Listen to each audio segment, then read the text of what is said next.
If you like this video, click like. If you want to continue to follow our adventure, hit subscribe.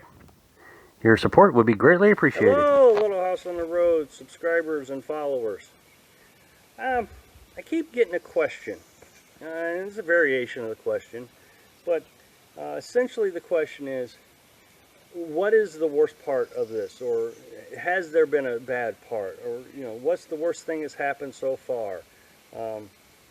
The other one, and I won't use the words they use, but you have a lot of courage traveling around in a 1970 pop-up camper. And, we quit our job. I've heard that one. So, we were working 60, 70 hours a week, no vacation. I mean, I hadn't had a vacation in almost 4 years. Carolyn hadn't had a vacation in 8 years. It was just work. That's all we did. We were just programmed to work. And so one person thought it was courageous that we just up and quit our job. We have no debt. We've paid everything off.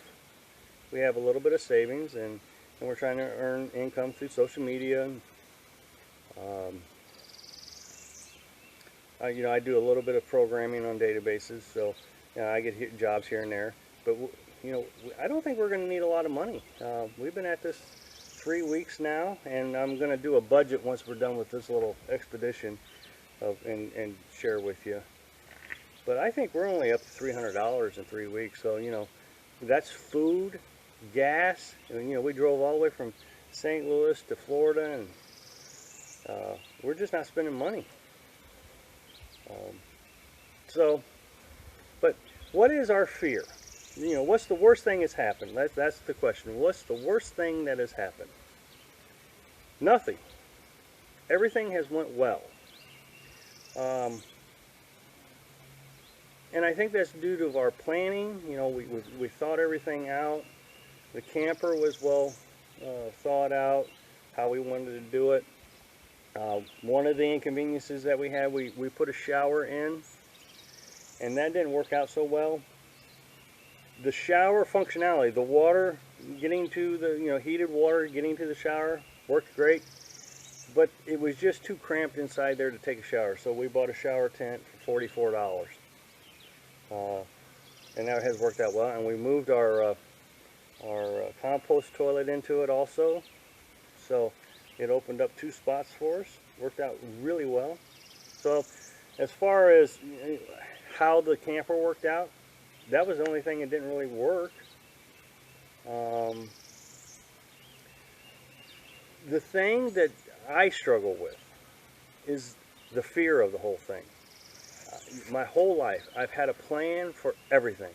I knew exactly how everything was going to work. I'd either experienced it or studied it long enough that I knew how it was going to work. There are certain uncertainties doing this. The second place we stopped that we had planned out wasn't there. We couldn't find it. We spent all day driving to get to the spot, and we just couldn't find it. And that stressed me really bad, really bad. It took us a couple hours. And those are the things that I find adventurous. So that stressed me out really bad. Carolyn, although, finds that very adventurous. We spent 2 hours trying to find another spot. I'm worried that we're not going to find a spot. But in the end, what difference does it make? If worse comes to worse and we can't find a spot, we can get a hotel room for the night. No big deal. Not something we want to do. It'd be extra money that we had to spend. But in the end, that would be the worst thing we'd have to do. Or pull over and sleep in a rest area. Yeah. We could pull over, sleep in a rest area in the truck. Carolyn doesn't want to pop up in a rest area, but sleep in the truck. Truck's roomy enough, no big deal. But that's all we would do, is just maybe be a little uncomfortable for 8 hours at most, 6 hours sleep time. But every time one little thing or another doesn't work out the way we planned, I just think, okay, this isn't going to work because of my way of thinking. I know how everything's going to pan out. One time, the generator I shut it down incorrectly. I didn't shut off the gas valve, and so the carburetor flooded.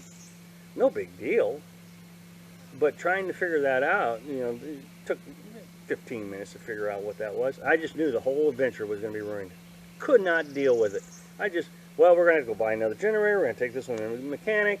What are we going to use for electric? On and on and on. All these things were racing in my head. But in the end, when I calmed down and thought, oh, Carolyn has been a champ, calming me down when I'm frustrated, and I think that she thinks the same about me. When she's frustrated, I'm there supporting her, giving her options.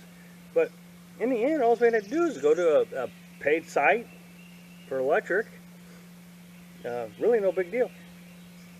The only thing that we really have to have electric for is the refrigerator.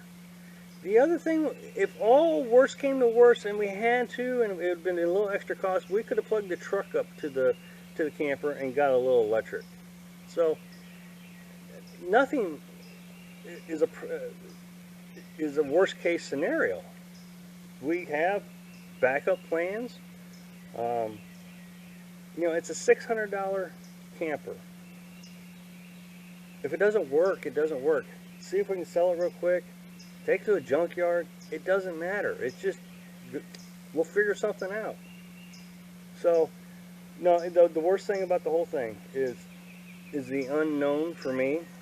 Like I said, Carolyn finds it adventurous. So, I hope that answers some of your questions.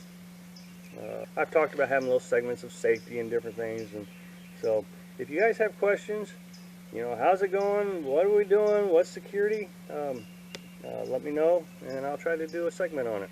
All right, well, make sure you click subscribe and click like if you like the video.